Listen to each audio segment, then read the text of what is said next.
boy Jonathan just got an awesome face paint job. What do you think? I like turtles. What's going on, guys? It's your boy Ty, and today in this video I'm going to be doing a 5-minute review on the brand new 2023 animated release straight out of Paramount and Nickelodeon, that being Teenage Mutant Ninja Turtles Mutant Mayhem. That's definitely a mouthful. For those of you that are new to the channel, a 5-minute review is a series on this channel where I give myself just 5 minutes to give all my thoughts, my opinions, what I loved and what I hated about the movie that we're talking about today. No more, no less. A timer is going to come up on screen for you guys, but before we get into things, my Letterboxd and Instagram link are down in the description, and also, I'd love to hear your opinion about this film if you've seen it already in the comments down below. But if you haven't seen it yet, go watch it, come back, then drop your opinion, because I always want to have discussions with you guys and stuff. So with that being said, I don't want to waste any more of your time. Let's get right into the review, starting right now. Alright guys, timer just started. Let's get right into this review. I just want to start by saying one thing. I personally am by no means a Teenage Mutant Ninja Turtles fan. I went to go see this movie with just kind of normal expectations for any film I'd go to see that I don't know much about, and I came out of that theater with it being one of my favorite movies of the year. I literally had no nostalgia for this franchise whatsoever, and I've got to say, this film just completely revived the Teenage Mutant Ninja Turtles franchise. Let's dive right into why I love this movie so much. First of all, our 4 main turtles. In this movie, like Seth Rogen, who's the producer behind this, which by the way, I need to give him his flowers because you really feel his influence in this, especially with the humor. The thing is, these 4 heroes are teenagers. It's in the name. It's always been in the name. But I heard Seth Rogen in an interview say this. I feel like they never fully dove deep into the whole teenager thing. Those are his words. And you could see the way that they do dive into the teenager thing. See, the thing is, all they want to be in this movie, and this isn't spoilers by any means, it's pretty much in the trailer, all they want to be is a part of the human world. They just want to be normal teenagers, but they're turtles, and they're afraid of what humans are going to do to them because they might look at them as outcasts, and they might want to either kill them or hurt them. I mean, they're just monsters. So, when it comes to things like the humor, which can come off to some people as cringe, I found it extremely funny, with especially a lot of the niche nerdy references and all these other things, very subtle jokes. I found it hilarious because, yeah, they're cracking some jokes about BTS and Riz and New York stereotype jokes. It may come off cringe, like I said, but they're just 14 years old.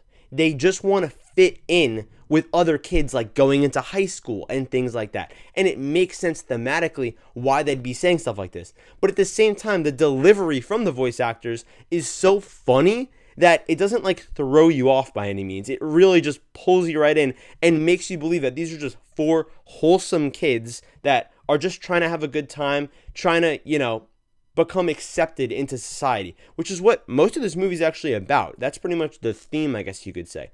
Speaking of a word that I just said a couple seconds ago, this movie honestly just feels wholesome. That's what I describe it as. Just in general, there's a lot of emotional tones throughout the film about family and, what you want to pursue in your life. Who do you want to be? What are the reasons that you do certain things? I really liked the way Splinter was their parent, which of course he basically is.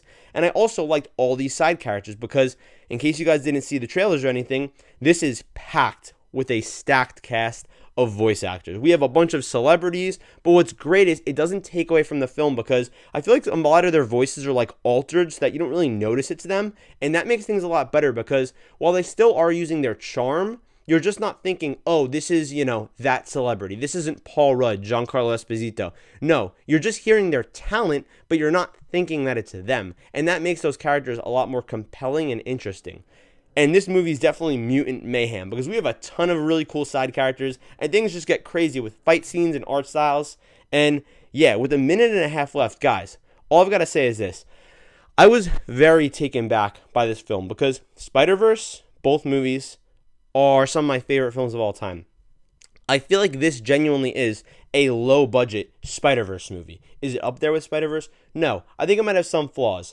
Like I was mentioning before, I do think that since it's trying so hard to be so funny, you're going to have some misses with the humor. But at the same time, I feel like its accuracy, considering how much it's shooting at you with these jokes, is still very high, and you're really going to be laughing. My whole theater was laughing most of the time. And the story is actually really interesting. We have Ice Cube playing the villain, and he knocks it out of the park. And that's the one exception where you do hear that it's Ice Cube's voice, because he has a very unique voice, but you just fall in love with it, and it just fits the villain so well, and it was such a unique choice. I've got to say, Seth Rogen really left his mark on this movie, and I am almost proud of him. And it feels nice just to see a franchise being revived, even if it's one that I personally don't have any nostalgia for.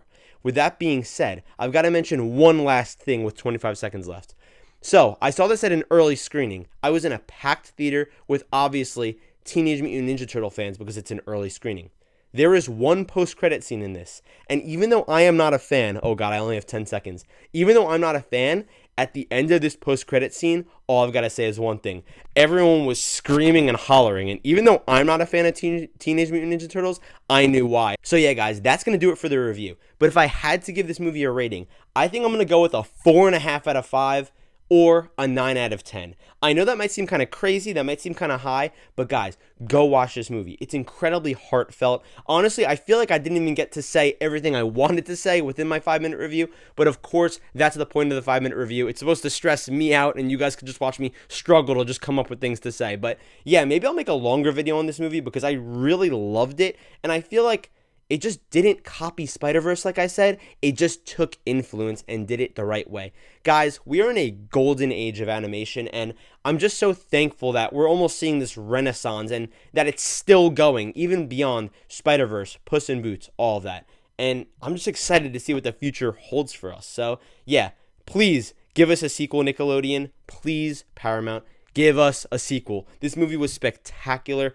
I highly recommend going to see this in the theaters. So guys, with that being said, thank you guys so much for tuning in today. I love you guys, and I'll see you in the next video.